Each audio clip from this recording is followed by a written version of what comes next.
What's happening, Hardscapers? This is episode 26 of the How to Hardscape podcast, where we talk to you about how you can start and grow your hardscaping business. And this week, we are going to be tackling a marketing week. That means every day this week, you are likely going to get an episode based on the topic of marketing. So we've got a lot of value coming at you this week, starting with today's episode with Mark Morrison. Mark is actually a longtime friend of mine. He works for Intrigue Media, and he's here to talk with us about acquiring the right type of clients for your business. Not just any clients, but the best clients into your business, how to identify them, and how to get them into your business as leads, and where to take it from there. So an awesome interview coming up with Mark Morrison here. So without further ado, here is our interview with Mark Morrison. Today, I'm joined by Mark Morrison. He is a business development manager for Intrigue Media, a digital marketing services provider for businesses in Canada. Mark is actually a longtime friend of mine, and he's here to talk with us about acquiring the clients for your landscaping business. Mark, thank you so much for joining us here. Oh, thanks so much for having me, Mike. I really appreciate it. Mark, let's just get started to get to know a little bit more about yourself, your journey, and what brought you to Intrigue Media. Like you said, my name is Mark Morrison. I'm a lifelong learner, motivated guy who has a passion for marketing and helping companies. I've been doing marketing for about 10 years now. Throughout my time, like most companies, I'm constantly trying to find my niche, looking to see more or less what is the ideal fit for me. And I'm constantly learning what I like more and more and more. So to give you an example, in high school, I could tell I had a big interest in business and, possibly marketing. So at that stage, I developed an interest, then went to school for a marketing advanced diploma and really found out, you see things like accounting, a few other things, but marketing is something that still just really pushed me. And it's a lot about how people perceive things and going from there. So I really established that. Throughout that, I was fortunate enough to have a co-op job for a home builder in the area to work with on sales and marketing initiatives. So, things like brochures, a bit of web stuff, a lot of print media, and also sales working in a model home. So from then I worked for a media company in the area doing mostly print and a bit of digital. So was with them for a while, corporate company. And then during that time, I really started establishing a big interest in digital. Here I am, right? So yeah, like you said, I work for a company called Intrigue. We're a digital marketing company that helps grow businesses going after the homeowner. So homeowner as their customers would, like landscape companies, home builders or renovators, flooring or furniture, mortgage, insurance brokers, anything along those lines. So anything to do with the homeowner. So yeah, we've been extremely fortunate lately. Our team has grown quite a bit. So we were fortunate enough to make the Growth 500 fastest growing companies in Canada for the past 3 years. So yeah, just have a big passion for marketing and really happy to be on here today with you, Mike.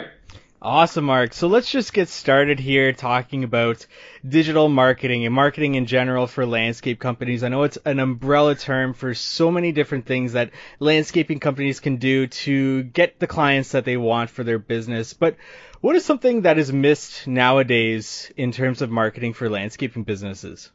I think the first thing that people need to understand is something that they probably already know. Marketing has changed a lot throughout the years.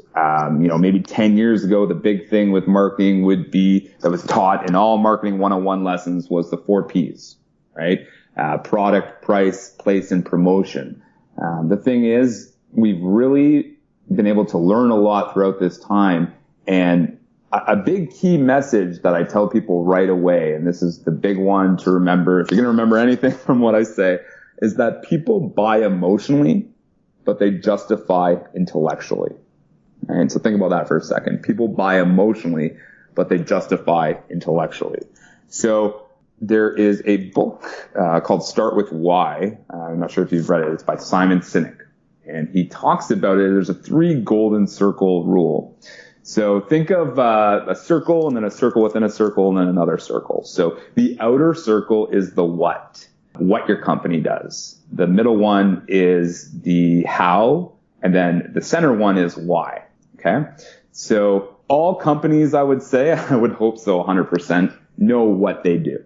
They know how to explain it. Yeah, like for example, landscape company, we are a podcast for hardscapes, anything like that.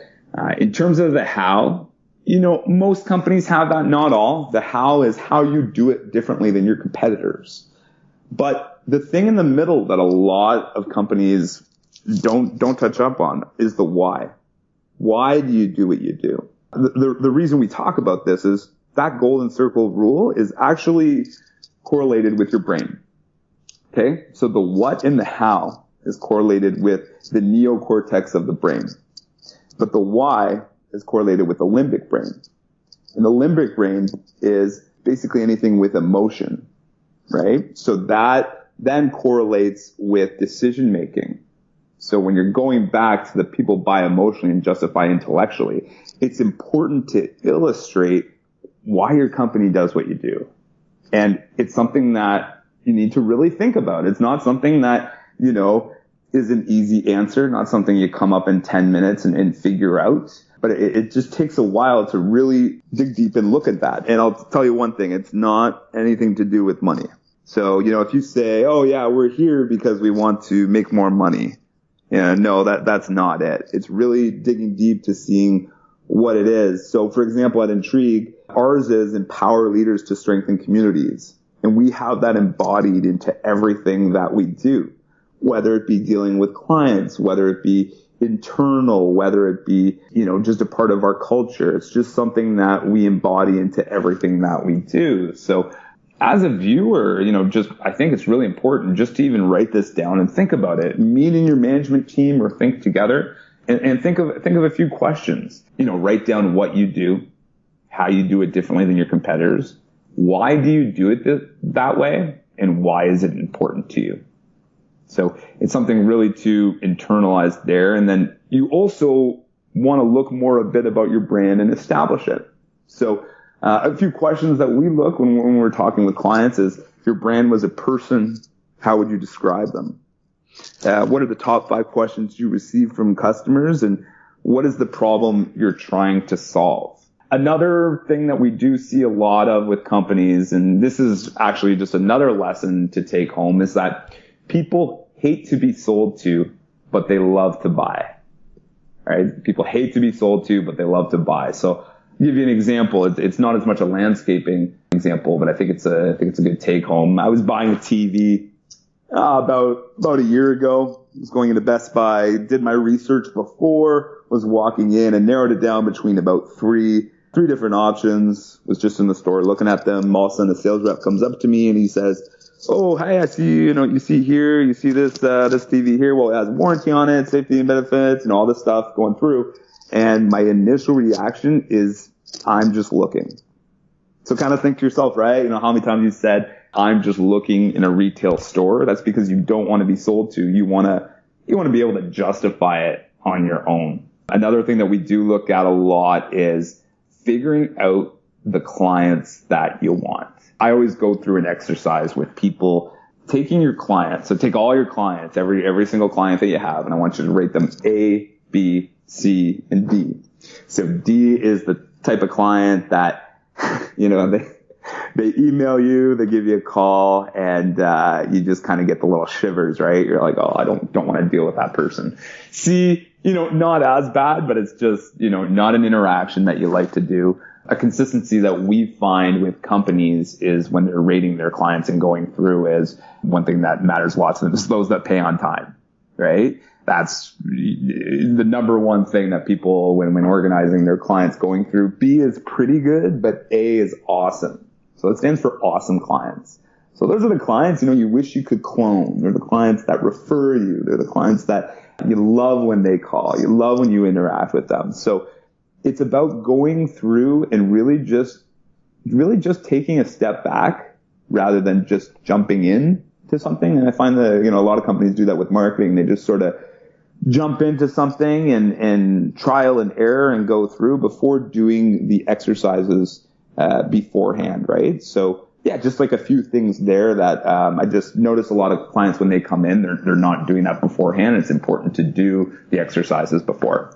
Absolutely, Mark. And you just gave us a lot of information there. So I want to run through them really quickly because, you dropped a lot of things on us, including people buy emotionally and justify intellectually, which is such an interesting comment to run through in your head. And the visualization of the three circles that you provided, the what, the how, the why, definitely write this down and, try to figure out what your business is doing, how they're doing it, and why you're doing it as well.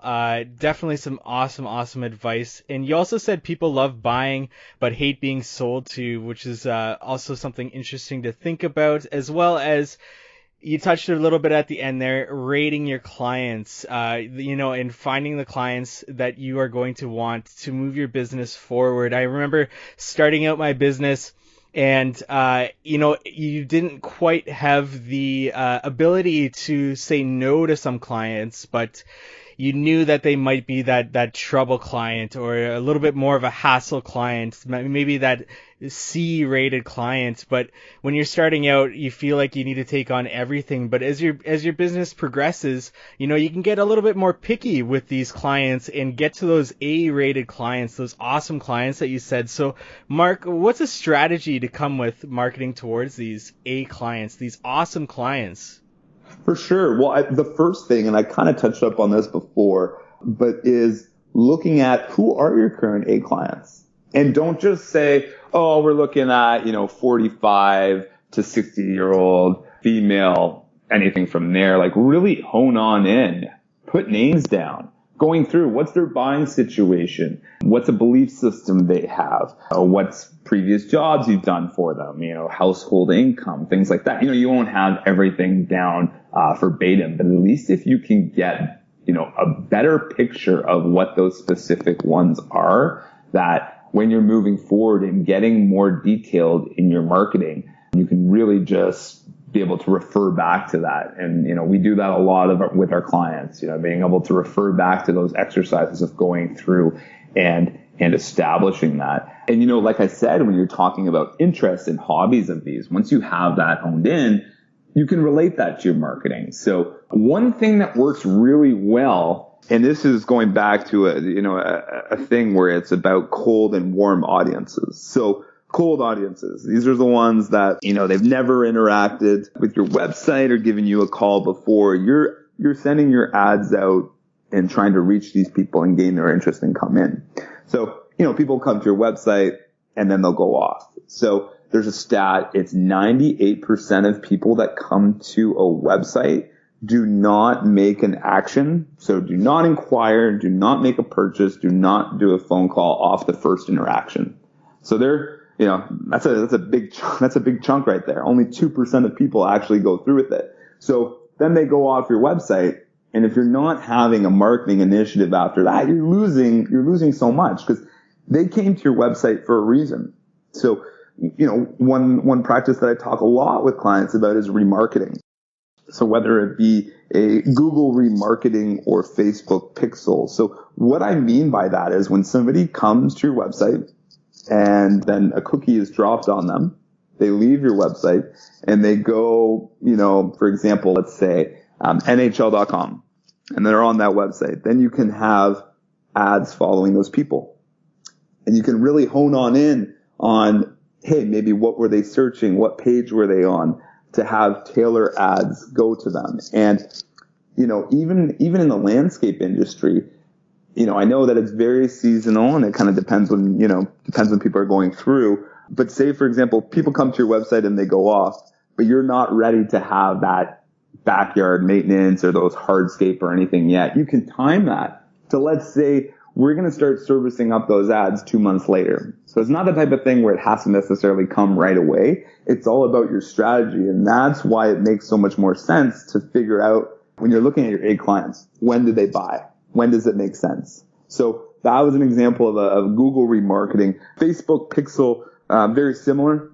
Somebody comes to your website, cookies drop, they go off, then they go on Facebook, and the ad is serviced to them. One really cool thing about that is when the ads are being serviced to them, you'll be able to create lookalike audience if you're doing Facebook advertising. So what it means by that is, say you have 50 people that, have interacted with the ad, or come to your website, come off. You're collecting a list of, let's say, 50 people on Facebook.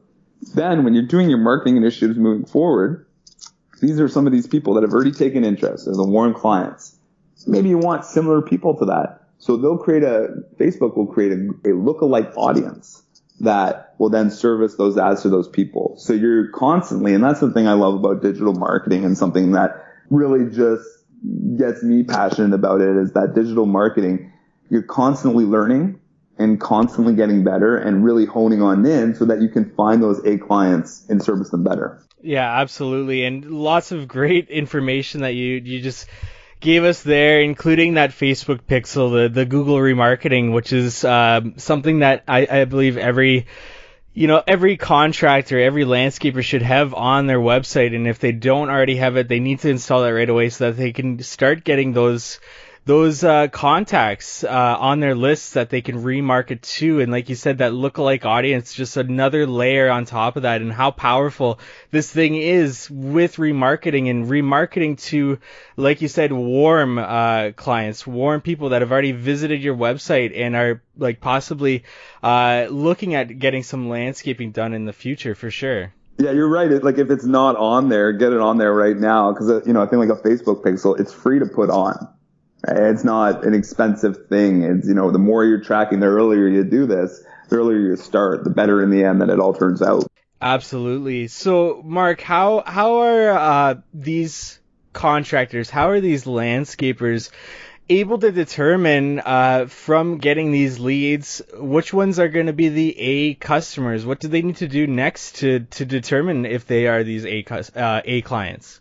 I think the big thing to do is tracking, right? So seeing where it's coming from, which ones are qualified, which ones are not. And that's a reason companies come to us is, they have a lot of people coming through, but maybe they're not the right qualified people. Maybe they're not the right, they're wanting to do Hardscape, but they have a budget of like $200. So really just establishing out the criteria that you have when having inquiries come in. So that could be on your landing page. That could be in the inquiry form. But I think, and there really is no right answer right away. You can have your hypothesis, you can figure it out, but it's just all about tracking, and make sure whenever anything comes in that you're tracking your leads, you're seeing, what budget that they have. Because like I said, the more that you're tracking and the more that you're following, the more of a better answer and a better picture that you're going to have. It's a long-term plan. You're not going to have those answers right away. We're working smarter, not harder, right? Absolutely. And getting that information right off the bat, like you said, on the landing page, it helps you determine if this is going to be an A client. Maybe not all the information already, but maybe once you meet with them next, or you talk with them over the phone, you get a little bit more information that you can then justify if they're going to be an A client or not. Then when you meet them in person, you can have a better understanding. So like you said, getting this information as you go along. Yeah, absolutely. Now, just going off of what you said there and relating it back to my business, I remember when I started and I would post classified ads, I found that I wouldn't be getting those A clients. Those were more the more difficult clients, but the clients that I see coming into our business from these Facebook pixel ads that we do and from our website, these are clients that are much more valuable to us, much more willing to spend money, have a higher budget, and are typically closer to those A clients that we're going for. Do you find that a lot with the landscapers that come into Intrigue, that they are getting these A clients with the ads that you guys deliver for them? Yeah, like long story short, it depends. So, people ask me all the time, it's like, hey, what's better? Facebook ads or Google ads or email marketing, or just trying to hone on in what is the right solution. And the best answer I can give to them is, I don't know. I know it's not the perfect one that they want. We have a belief system here at Intrigue. It goes, prescription without diagnosis is malpractice. So think about that for a second. Prescription without diagnosis is malpractice. So if I were to go to a doctor's office and the doctor looks at me, asks me one question, and then hands me over a prescription, I wouldn't be too happy with that, right? So you need to be able to go through and look at everything holistically to figure out what is the right solution. And that's a big issue that I've seen a lot with companies, whether with prospects or clients or anyone that I network with, is that people come in and they start a strategy, throw it out there, and it's more of a trial and error. The smart thing to do is to go through and do your audits. So there's a lot, and this is something that we provide. You can get other companies to do it, but to go through and look to see, how well your website, first of all, how well your website's functioning. Because you can put out the best strategy out there and everything, and then it comes to your website, and then you have an extremely high bounce rate, meaning people are coming to your website, looking at it, and then going off. So there's a lot of different things. That's the first thing you need to look at if your strategy is bringing people to your website. As well as, if you're looking at Google, what are people searching for? So doing an SEO audit. So going through, seeing, looking at the region that you want, which you've established before with your A clients. So say it's something Kitchener, I'm in sort of the Kitchener-Waterloo area. So say it's Kitchener, Waterloo, Cambridge. Who is searching for landscaper, hardscape? Who is searching for this? Seeing how many monthly searches there is. And then what's the keyword difficulty? Because, how many companies are bidding on this? How many are not? I'm also looking to see how well your brand is recognized. So yeah, long story short, I wish I could give you a better answer of this is the way to do it, but there really is no specific way. You need to go through and really just understand the market beforehand. There's a lot of different audits that we go through too, and just looking at keyword search difficulty and just even, social media audit too, how well is your social media page functioning and going from there. So it's long story short, you need to look at everything holistically before anything, because every single situation is different, Mike. Absolutely. And I like the words that you said there with, audit and testing, because with marketing comes lots of testing to see what's working for your business. You talked about a little bit about email marketing in there. You also talked about SEO, search engine optimization. Now, we recently just posted an article about this local SEO for landscape companies on the How to Hardscape website. And I want to dive into this with you because ever since I started my business, I always get these phone calls from people telling me that they're going to get me to the first page of Google.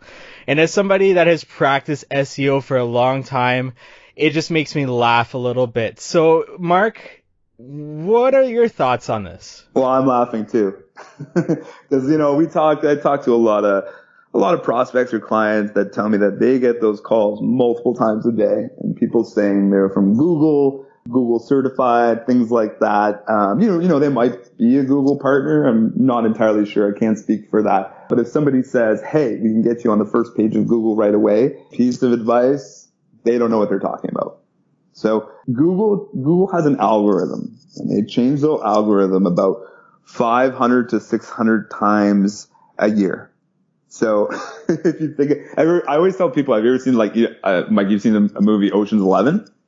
Yeah. So there's a part in Ocean's 11 where they changed the safe, like the vault in the casino. They changed the password like every hour. And that's similar how Google operates. And you can't just pay to be on the top of there. Nobody actually knows the Google algorithm. There's lots of different things that we do know, and there's lots of bloggers and go out and people research it, but Google keeps that pretty tight knit. So there's no magical way of doing it. And even for there, it goes back to what I said before. You really need to take a step back, do your audits and see how well everything's performing. Cause, for example, they could say, hey, we can put you on the top of SEO, but Google is tracking to look to see, for example, how long is someone staying on your website? Are they, like I said before, if somebody's coming to your website and going off, that really is affecting it quite a bit. As well, there's a whole, like I could talk about SEO forever, but even just things like how fast is it going? How fast is it operating? That's one thing that I would definitely take away from this as well too. Test your website to see how fast it's going, because Google, in the end, Google is trying to find it's working for computers. It's not working for humans. And it's trying to find the best possible results for the other computers. So if it's comparing two websites and one website takes longer to load than the other, then that one's going to get more essentially towards it. So just looking at things like that, if your web is mobile friendly. So because more and more people are going on mobile now and searching, and you think about Google, the first thing that people do is pull out their phone and Google on their phone. So there's so many different aspects of it. But long story short, I hear that a lot. People phone up and say, hey, you pay this fee, we can get you top of Google. Stay away from those. Big alert. Absolutely. And if somebody's giving you those claims, if somebody's giving you those promises, definitely stay away. Mark, you talked a little bit about email marketing previously. Is email marketing dead? Is it still viable for a landscaping company? Yeah, for sure. Email marketing should be one of your biggest priorities when it comes to your marketing strategy. So yeah, we often hear, email marketing doesn't work. I don't read any emails, things like that. But, there's a lot of facts that say otherwise. There's a stat from Salesforce. Email marketing has an average return on investment of 3,800%.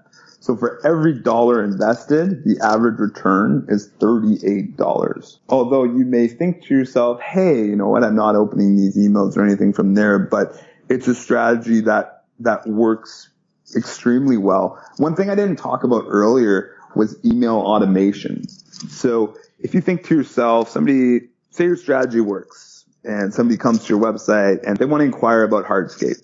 So they send their little inquiry in, it comes through. You then phone up these people within 24 hours or whatever your practice is at your business, and you can't get a hold of them, or they're just not interested anymore, or just anything along the lines of that. Email automation is sending automatic emails to these people, and it works while you sleep. So let's say, for example, somebody inquires in at 2 a.m. about a Hardscape inquiry. An email is set up, comes over to them saying, hey, thanks so much for inquiring. We'll get back to you within 24 hours. So say you get back to them, you can't get a hold, or they have a change of mind. But these people inquired for a reason. And you don't want to just leave them alone. You can still, and I can get into it another time or whatever, and you can get into newsletters, things like that. But with drip campaigns and email automation, you're sending them relevant information. So you can set it up in terms of scheduling however you want to do it. But let's say you have a email comes 3 days later with a blog content on, what is the best stone to use in this specific area or anything like that. I'm not entirely sure what it would be. I know for different industries, there's different things that you do, but just, for example, we work with a few home builders, and this kind of ties in back to people want to buy, but they hate to be sold. So a lot of people will send drip campaigns or emails saying, oh, inquire now and get 50% off or something like that. It's very much selling. But if you can educate people, so I always kind of think of drip campaigns as, it's called the marketing funnel. So if you think of a funnel, there's a top of the funnel, middle of the funnel, and bottom of the funnel. So I always like to say tofu, mofu, bofu, just to help people remember. If you think to yourself, so many companies concentrate on the bottom of the funnel. So the bottom of the funnel is inquire now, buy now, 50% off, things like that. So that is very much selling, but you haven't qualified your buyer enough. So when you have somebody inquire in and say they don't want to get back or whatever, you're still educating these people. So top of the funnel. So let's take, for example, we deal with furniture companies. So I know it's not landscape companies, but I'll give you this example because we did this recently. Leather couches. So top of the funnel would be, hey, here's some of the benefits of buying a leather couch. You can still have your thing at the bottom, hey, if you want to inquire in, but it's serving as more of an educational purpose. Then if they're interested, they click, or, you can set up to have 3 days later. Middle of the funnel would be, here's what to look for when buying a leather couch. And then at the bottom of the funnel would be, now you've qualified these people. Now you know these people are interested. These are the right people. Then you sell to them because they justify it themselves. So long story short, we do email automation with a lot of companies, and it works while you sleep. So it's an automatic cycle. The day spans, it all kind of depends. You could have something that spans over 30. You could have 7 emails spanned over 30 days. You could have 4 emails span over a week. It all depends on your business and strategizing and going from there. Absolutely. And I can see how email marketing will definitely work for a company like a lawn care service provider or other landscaping companies that are offering ongoing services to their clients in order to continue to provide that client with value, as well as educating them on how they can maintain their landscaping over time. And also as for hardscape companies that have just done an installation for a customer, they've got that customer's email, and then you can, set up some sort of system to remind them, hey, next year, if you want us to come out and seal, maybe you didn't sell them on a sealing job on that project. Hey, if you want us to come out next year to seal, let us know. And then again, at that time next year, hey, do you want us to come out and seal? It's an automated process to get more sales into your business without having to go out there and get new customers.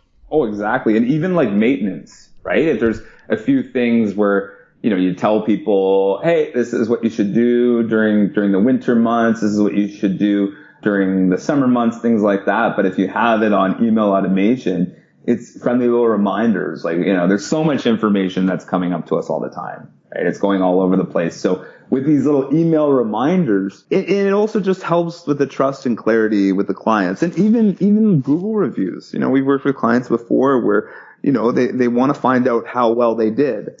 So using things like Google reviews, maybe, how well did you like our service? Leave us a review. We'd always like to, whether positive or negative, we'd like to find out how well we performed. And it just helps with that clarity and that interaction with those A clients, right? Continuing from that, you can also offer more value to your customers, to your previous clients. It doesn't have to be just selling.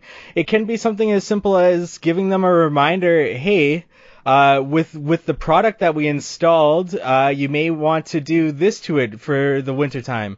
Or you may want to remind them that, you can salt the products. It's not going to disintegrate the products.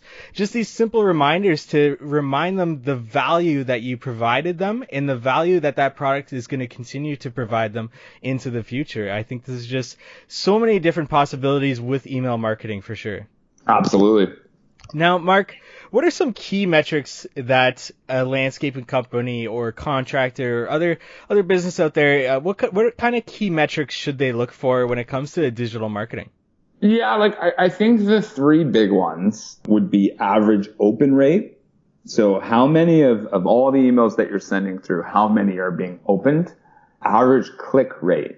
Because you're not just sending, every email should have a call to action or some way to come to your website. You're doing this for a purpose. You want people to interact with it and then track it from there. So I would look at that. I'd also look at the unsubscribe rate too.